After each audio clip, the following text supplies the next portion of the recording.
HK6, la télé au-delà de l'imagination.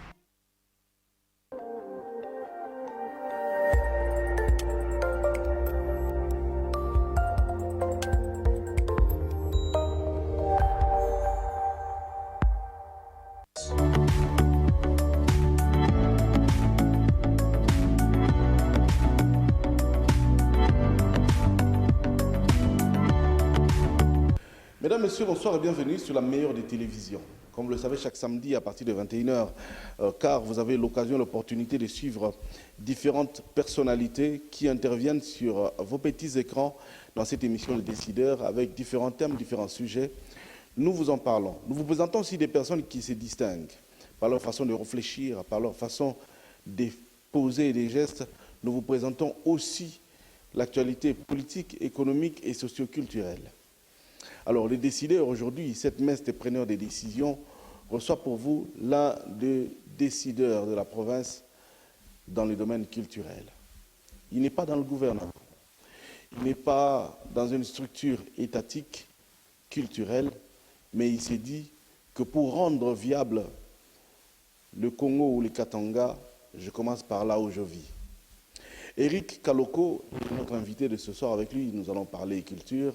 Nous allons parler de bien des choses concernant l'actualité et nous vous ferons part de bien des choses qui les concernent aussi, pourquoi pas de sa fondation.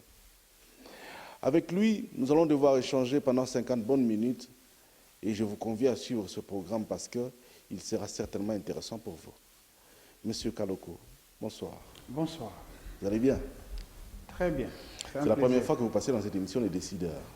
C'est un plaisir pour moi et c'est pour la toute première fois évidemment. Alors, vous êtes opérateur culturel depuis 3 ans déjà, mais vous êtes dans le monde culturel presque depuis votre naissance. Qu'est-ce que ça représente pour vous, la culture? Merci beaucoup pour la question. Je dois les signifier que je suis né dans une famille des artistes, d'un père qui aime et qui continue à aimer la culture parce qu'il nous a bercés depuis notre jeune enfance avec la musique ou la danse des Jekoké. Le Jekoké est une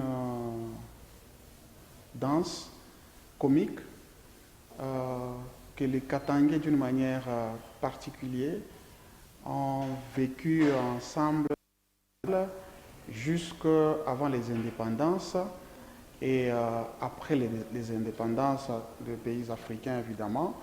Et pour la République démocratique du Congo, ces mouvements ou ces groupes Jekoké a eu la chance, au travers de mon père biologique, qui avait organisé au niveau de la maison des jeunes Jekami Lubumbashi une troupe où il fallait revaloriser la danse Braka qui a été dansée pendant l'époque de l'Union minière du Haut-Katanga et vers les années